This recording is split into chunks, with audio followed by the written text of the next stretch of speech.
Ladies and gentlemen, RosterWatch Nation, welcome back to the epic RosterWatch Podcast, brought to you by RosterWatch.com.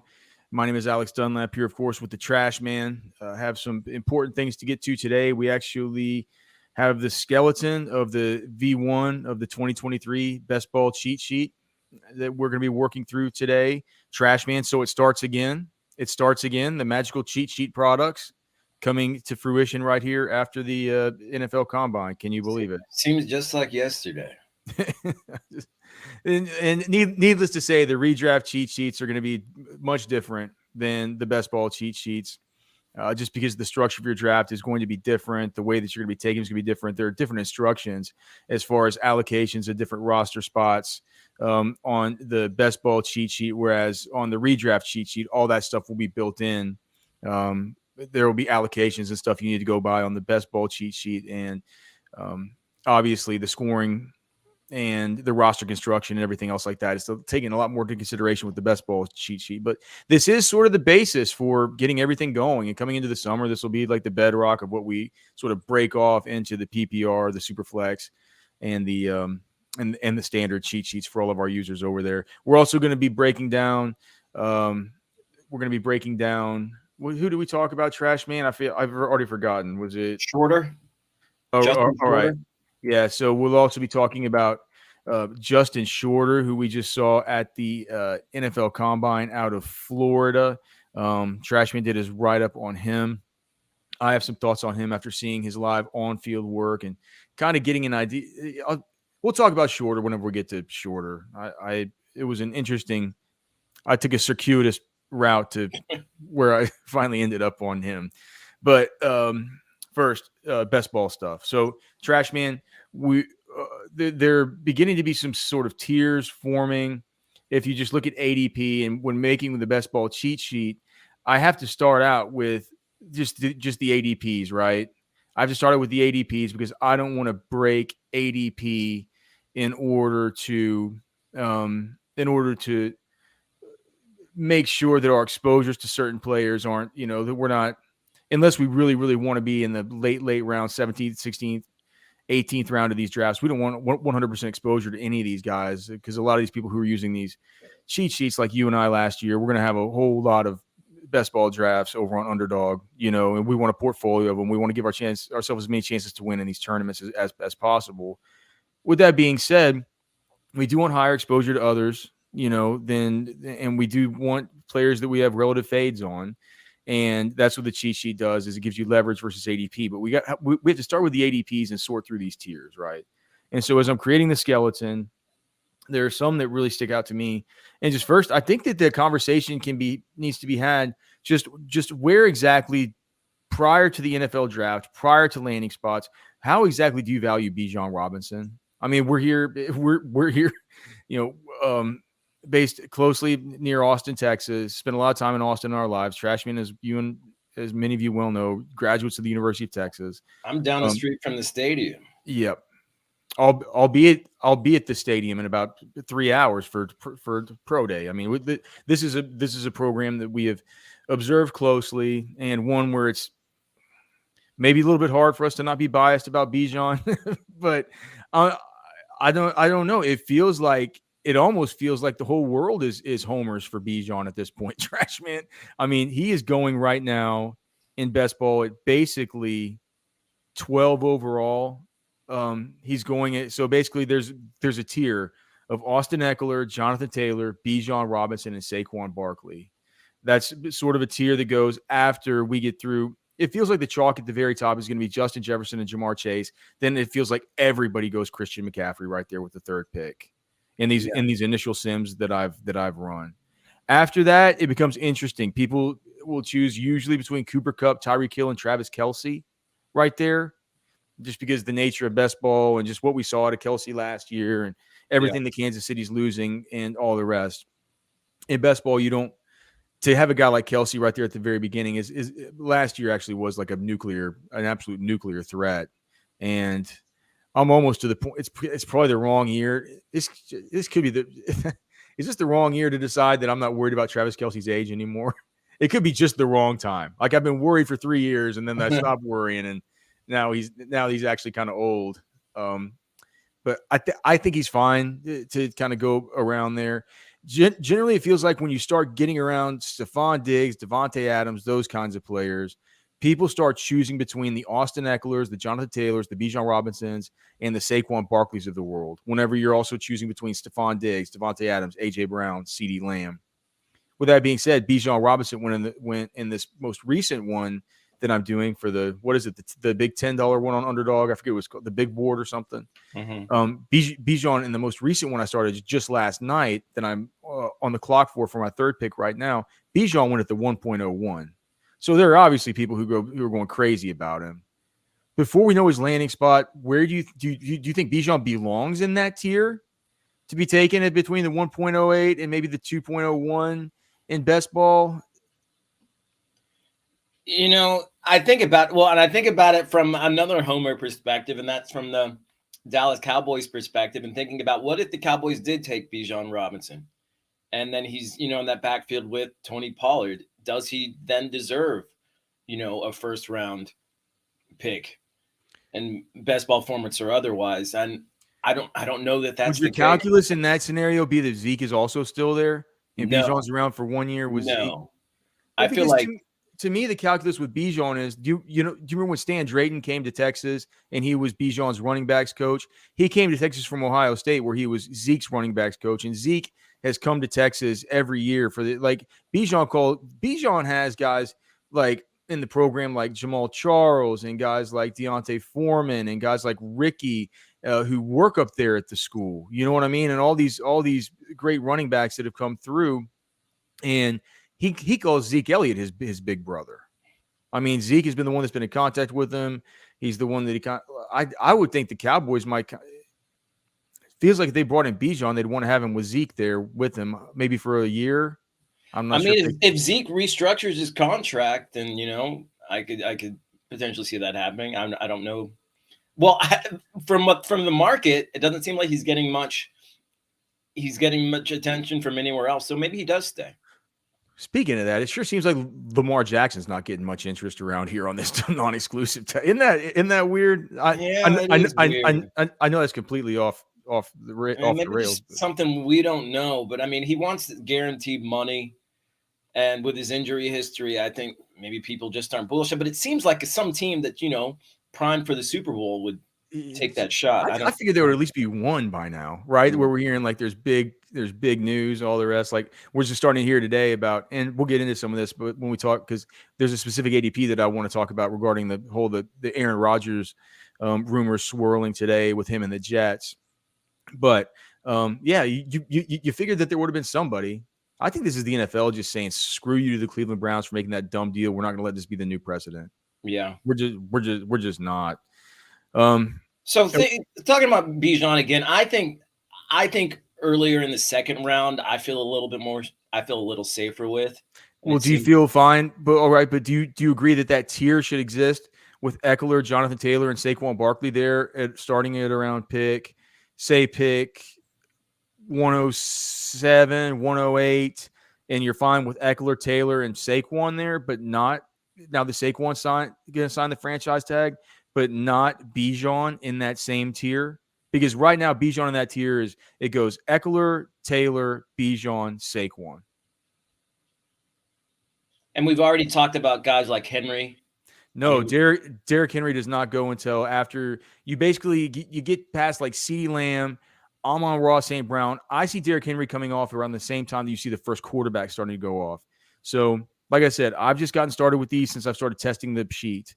But it's like it seems like every single time you get to pick, say, 2.04, right? Something like that, 2.06, and you start having these choices between Jalen Waddle, Josh Allen, Derrick Henry, Garrett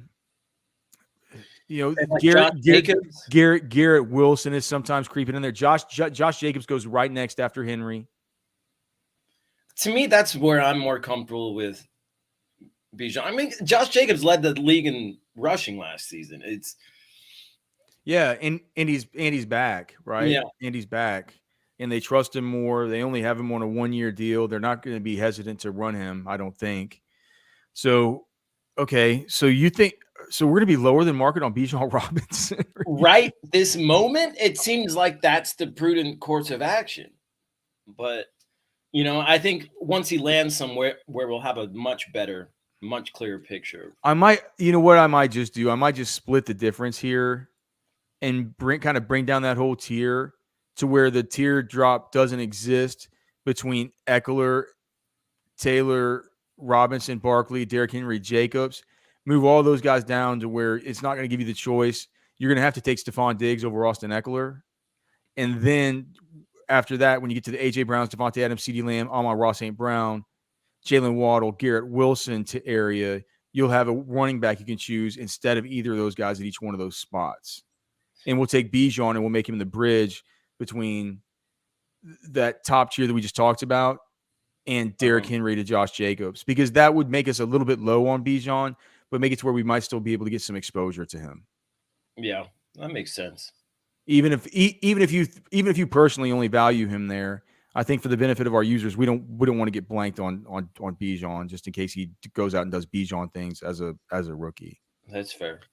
Okay, I mentioned it earlier, just in that same tier as we get down there to the Derrick Henry, Josh Jacobs, sort of Josh Allen cross positional area. By now, Travis Kelce's way off the board. I think that Mark Andrews cross positionally starts kind of coming into focus here. Not sure how interested I am with that, but there's also guys like Patrick Mahomes, of course, if Josh Allen's gone, Jalen Hurts. Some people might favor him, as the first or second quarterback off the board. But when you're picking, that Derrick Henry, Josh Jacobs, Josh Allen, Patrick Mahomes, and you get here, this is what I'm having trouble with. Amon-Ra St. Brown, this group of Amon-Ra, Jalen Waddle, Garrett Wilson, Devontae Smith, Chris Olave, DK Metcalf. That's how the ADP has it. It has it and I'm most concerned really about Garrett Wilson here. Because if Garrett Wilson does get Aaron Rodgers, we're looking at him at pick 21, basically overall right now. If you just look at the pure pick number, the average pick number, not necessarily the ADP, but the pure pick number. So pick 21 would then represent an ADP of what? The 209? Yeah, 209. Is that? It feels to me like that's already been baking in. I was talking to Sigmund Bloom about this on Twitter earlier. He just said, I can't wait to see how the ADPs adjust for these Jets. And he feels like it'll be underappreciated how big a move this will be for Aaron Rodgers. Not just for Aaron Rodgers and his ADP with the weapons that he'll be gaining, but for his actual weapons. I wrote him back. I said, Sig, I'm not sure that Garrett Wilson's ADP, I'm not sure that this Aaron Rodgers isn't already baked in. And we've talked about that before here, I think, haven't we? I think it has to be. I mean, if he's above someone like a Chris Olave, I feel like that. Yeah, that's okay. So is Garrett Wilson in the right spot? I mean, let's consider that there is Aaron Rodgers coming in now. Is that right to have him under Jalen Waddle, who's the number two and a Tua Tagovailoa coming off concussion, sort of in a weird spot offense? I'm not sure. Does he belong below Amon-Ra St. Brown? Based off of what they did this past season, yes, I think so. Okay, so yeah, I mean, it's easy to forget that Jalen Waddle in half-point PPR last year was like in fantasy points per game. What was he? The wide receiver. Let's see. Well, overall, because wide receiver 13. So he's not quite as good as I remember him being. I guess it's the fact that Jalen Waddle for once played all 17 games. And so on the season, he was wide receiver 7.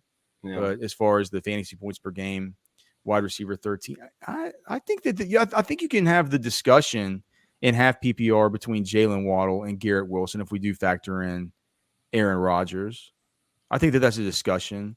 I'm not sure there's anything you need to make. Me, I think you have to put Chris Olave in that discussion. I have no problem putting Chris Olave in that discussion. Does he belong in that discussion above Devontae Smith? That's a good little that's a good little kind of tier there, right? That's a good little value to the. I mean, this Garrett Wilson, Devontae Smith, Chris Olave, DK Metcalf, regardless of how you stack them up, it's like I love the way that the cheat sheet looks because I know for a fact, actually, as I'm making the skeleton right now, this is what I have to know for a fact. Yep, I have to know for a fact that I'm not taking any damn runner when those guys are still on the board at the 2-3 turn. Yeah. You know what I'm saying? I'm not doing it. I'm not gonna do that. So I actually need to update that here for my sim test thing. Because they're like, as long as those guys are on the board, I'm not taking a Ken Walker or who they're saying it needs to be in a committee again this year, Breece Hall coming off an ACL, stuff like that. Yeah. That's a stud group of wide receivers that's hard to choose between. But in a vacuum, do you think you would rather have Chris Olave than Garrett Wilson? That would kind of break ADP. I don't think it would break ADP as badly to get him above Devontae Smith and have it back-to-back with Garrett Wilson. I mean, it'll be easier to say when we know what's happening with Michael Thomas and Jarvis Landry. I can tell you what's happening with those guys. They're getting old and they're turning into dust. I mean, that's what's happening. I mean, but whether they're on the team or not. Yeah. Regardless, I mean, almost might be good if they are. Possibly, but I mean, you can see for bringing in somebody young and good with some Derek legs. Carr likes to hone in on one receiver. He likes to, watch you be Rashid Shaheed. But he likes the more underneath routes. I feel like it could really bode well for Chris Olave.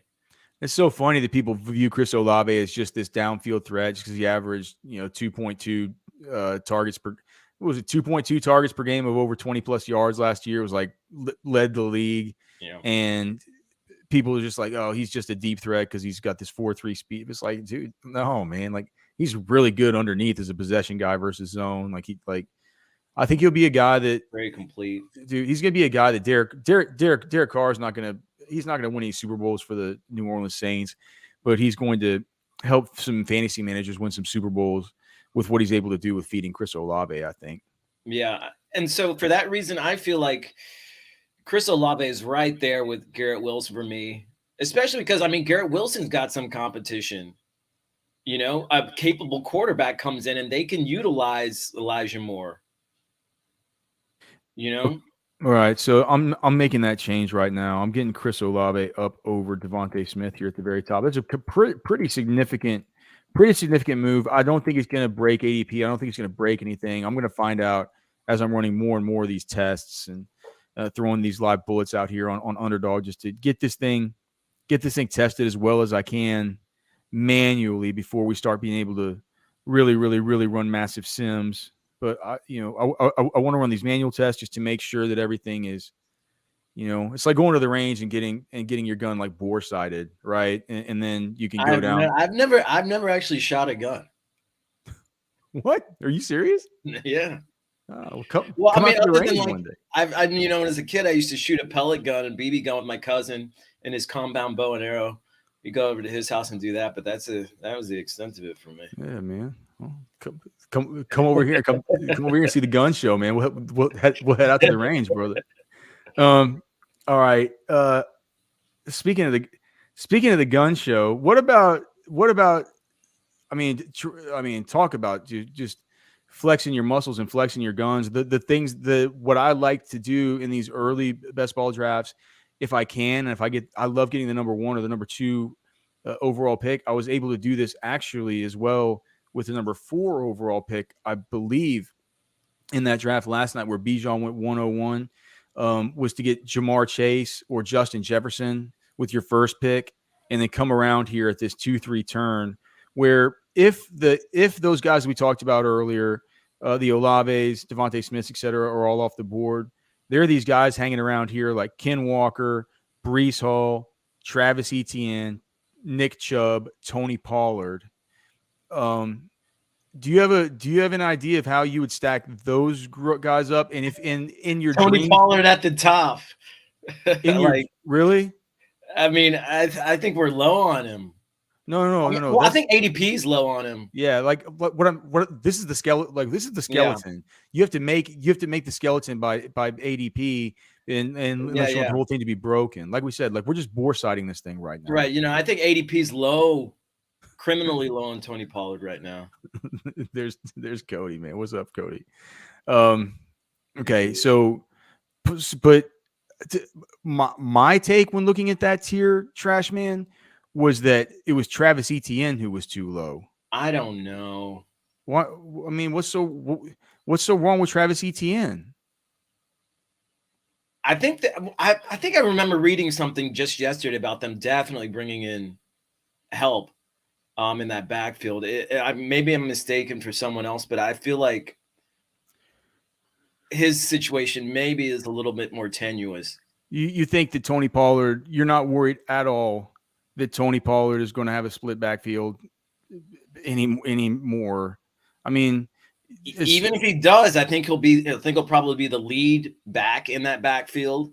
I mean, even with a split backfield, I think he deserves so Tony Pollard in half-point PPR last year averaged 14.3 fantasy points per game. Nick Chubb averaged 15.8 fantasy points per game. Nick Chubb loses Kareem Hunt. Oh, yeah. So Coach Doug Peterson said you got to have 2 to 3 guys and offered a firm yes when asked about adding to the running back room. Was that the combine? Yeah. Well, I mean, I think that was from the combine. That must have been after I'd asked my questions and gotten the hell out. I didn't hear him say that. So, okay, fine. So what about so point taken. What about Nick Chubb though? He's just like the best runner in football. That offense is just going to get better. You know what I'm saying? Yeah. And Kareem Hunt's looking to be gone. Dearness Johnson's looking to be gone. Yeah. We've talked about how Jerome Ford could be good influence. I mean, Chubb should be at the top of that list. I mean, it's not sexy, but he probably should be. It's not. Yeah, it isn't sexy, and I would not take him before the Olaves, the Devontae Smiths. Would you consider just as a cross positional sort of thought once you got to DK Metcalf, maybe taking Nick Chubb instead? Yeah. Yeah, I think so too. So I'm going to make that change here on the fly, just to the skeleton here. Yeah, Chubb's going to offer some major value if that's where he's being taken right now. I think. Yeah, it's thinking about that offense. They're going to be in the scoring position more. They're gonna have to be in the second year of Deshaun Watson. They're gonna say what you will about him or the deal or to all the rest of it. He's still a good quarterback, and they're gonna get their ducks in a row. You know, they're gonna be good, and you know that Nick Chubb every time he gets handed the football, it's just like he looks like a dude you don't want to. You don't want to have too big of a fade on him, especially in a setup like this. It's only half-point PPR. All right. One other just quick tier before we just get into this Justin Shorter stuff. Do you have any thoughts about this grouping of players? And here, it's like a bunch of them. So you can just tell me if anyone sticks out to you that should be at the top of all of them. Jamison Williams, Drake London, Calvin Ridley, and Christian Kirk now for the Jaguars. Chris Godwin with no Brady. Terry McLaurin with Jahan Dotson coming on. Jackson Smith and Jigba, and Keenan Allen, who restructured and will be staying with Justin Herbert. I know it's a lot. I feel like Allen in half PPR. Okay. I feel like Allen should be up there. Who were the first 2 names? Jamison Williams, Drake London, Calvin Ridley, Christian Kirk, Godwin, McLaurin, JSN, and Keenan Allen. I think potentially Drake London, Keenan Allen. To me, for some reason, those seem like they might have the best situations coming. Well, it really all depends on the quarterback situation for Atlanta. I feel like if they do bring somebody in, who are they talking about bringing in? Well, there was talk about Lamar Jackson. Lamar Jackson. That's right. If Lamar Jackson were to go there, I feel like Drake London. But then they've said that that's not going to happen. Like the whole NFL is conspiring to make sure that these guaranteed deals aren't going to happen. Especially going to give 2 first-round picks to have the luxury of paying somebody got $250 million guaranteed. I feel like Keenan Allen's kind of money in the bank. I mean, it feels like a Nick Chubb kind of situation. To me, the fool's gold is this shit with Calvin Ridley and Christian Kirk. How can they both have such high ADPs? You know, it's like I'll have a hard time choosing between them. Calvin Ridley did post on. Trevor Lawrence looks good. I mean, did you read Calvin Ridley's article in the Players Tribune? No. He says that he says he swears on his daughter and like all this stuff that he's putting up 1,400 yards a year in Jacksonville. I mean, Trevor Lawrence looked like a top 5 quarterback down this stretch. I think to have both. I think to have both those guys. If Tua Tagovailoa can sustain Jalen Waddle and Tyreek Hill, I feel like Trevor Lawrence can sustain Christian Kirk. Calvin Ridley and Christian Kirk going in the first 4 rounds of these best ball drafts. You don't find that weird?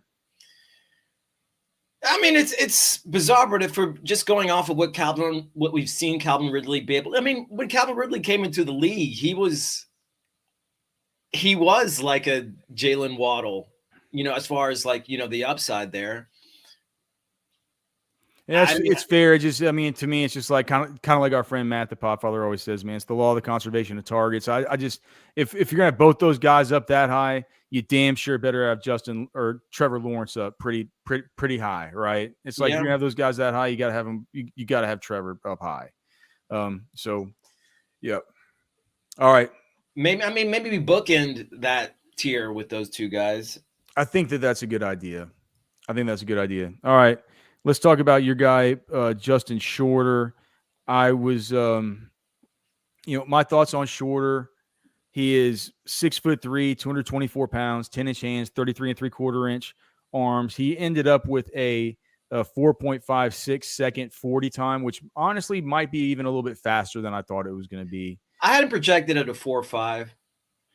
Okay.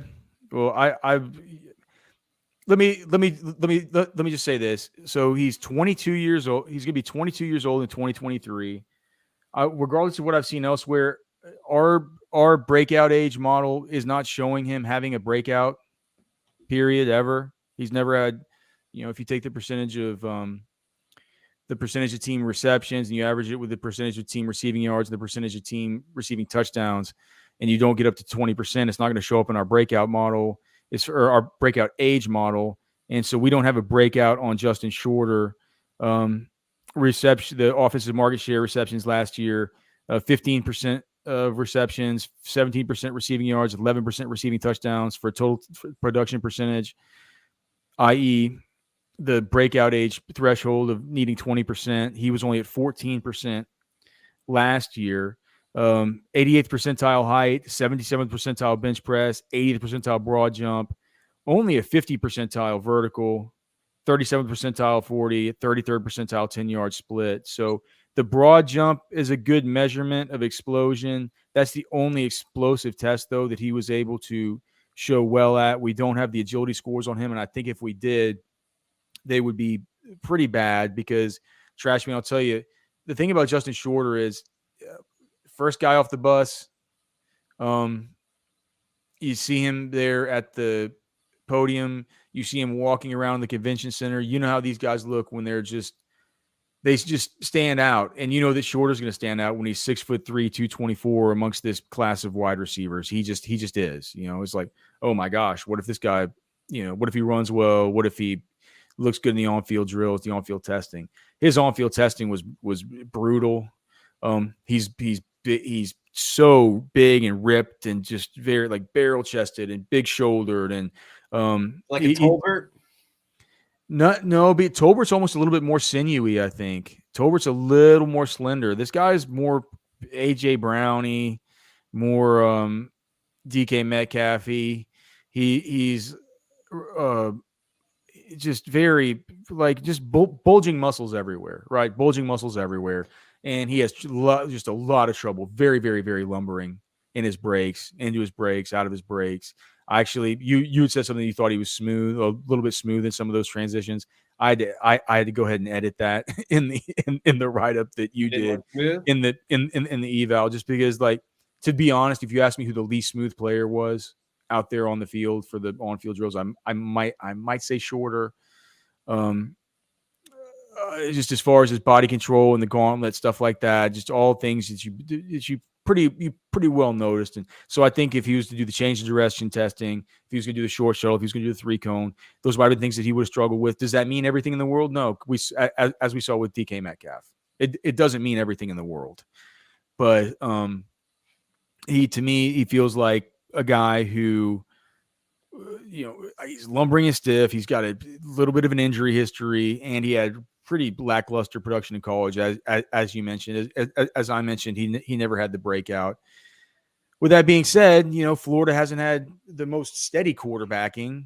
Florida's done idiotic shit with their players, like we've seen with Dameon Pierce. I don't know. Like, those are my thoughts on Shorter. I'm not sold on the guy. I thought I was going to be like, oh man, look at this guy. Maybe we found something here that looks like a beastly piece to this draft class. I just came out of the combine being not too sure. When I watch the highlights, I'm not too sure. And then when you can get your hand on, because you want to watch the highlights to show me what they can do, right? I want to see what they can do, and then you look at the film. I think I watched the coaches. Who did I watch the coaches film versus? I think it was either versus. So versus did they play Florida State last year? I think so. I can't pull it up. I'll find it shortly. Regardless, I had some issues with him getting into and out of his breaks. I wasn't sure about the speed. I think I thought that the 4.56 is probably fine, but clearly, I mean, prototypical build, looks like $1 million. What did you think about Justin Shorter? I mean, I thought he had natural hands. I thought he's a good ball catcher. I mean, he definitely looks the part of a prototypical X receiver. But, he's capable in the slot and as a possession man as well. I think he's pretty versatile in that regard. He's not just a deep threat. He's not just like a red zone option. He's got a massive catch radius, that kind of mitigates maybe some of that vertical that he doesn't have.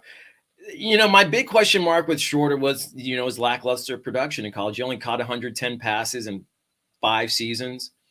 Is that true? Yeah. Oh yeah. So he never broke out. Like, I was wondering. I was wondering. I saw that there was a breakout age on him in some spots. I kept running his game logs through our breakout sheet, and it wouldn't pop one up. It wouldn't pop out an age. So his best season, 2022, 29 passes for 577 yards and 2 touchdowns. But, he had coaching changes, quarterback changes. He changed schools and some injuries. So it's hard to say, how much of that was just lack of skill for him, as a reason why he never broke out. There was, he's pretty stiff, trash man. A litany he's pretty stiff reasons. I mean, his tape looked pretty good. I mean, I believe you, but he's got some pretty good tape. But, there just really isn't enough of a sample size on him to really, I think, maybe get a good read. And that's maybe why we're, getting some different outlooks on what he can do. I just think with his prototypical build, and he's got good speed and he's got good hands, I feel like he has some potential at the next level. It's, in the right situation, at least as a potential red zone kind of target. I mean, I think he could be someone like a Chase Claypool on someone's team. And Chase Claypool, we've seen can disappear at times, but he can also, pay off at times, especially in the red zone. Do you know who my comp was? And I couldn't believe how much this dude weighed to where the comp actually makes sense. Do you know who my comp was? Mac Hollins. Really good blocker. Yeah. Maybe kind of big, a little bit bigger than you would think. Pretty physical, but good run blocker. Somebody that, like you said, could pop his head up like some damn, Groundhog Day every now and then for a big game, but Yeah. not sure you depend on all the time. Let me ask you this. So Justin Shorter or Jonathan Mingo, who ran your boy Mingo ran a 4.46 at 220 pounds. What was it? Because who are Jonathan Mingo? Shorter and Mingo. I mean, I've seen Mingo with my own two eyes, and I like him a lot. So I mean, I'd say Mingo based Justin on Shorter or Dontavion Wicks, who ran a 4.62. Ooh. I mean, I probably bet on Shorter there, just the upside. You don't think that Dontavion Wicks showed some upside during that 2021 season, or is that just no? He out of sight, out of mind? He definitely did. But at the Senior Bowl, he had some decent plays, but he wasn't one of the top. What was he? Maybe like 6 or 7. Yeah, but Justin Shorter out of all those guys at the combine, man, on field was like number 38 or something. And I think we both seen different things on Shorter, and like you said, I haven't seen Shorter with my own two eyes. I've only seen the tape on him. He looked pretty decent on the tape. Got good hands. And those situations, I tend to lean towards the player who's got the kind of physical attributes that you'd want out of a team that actually take a chance on.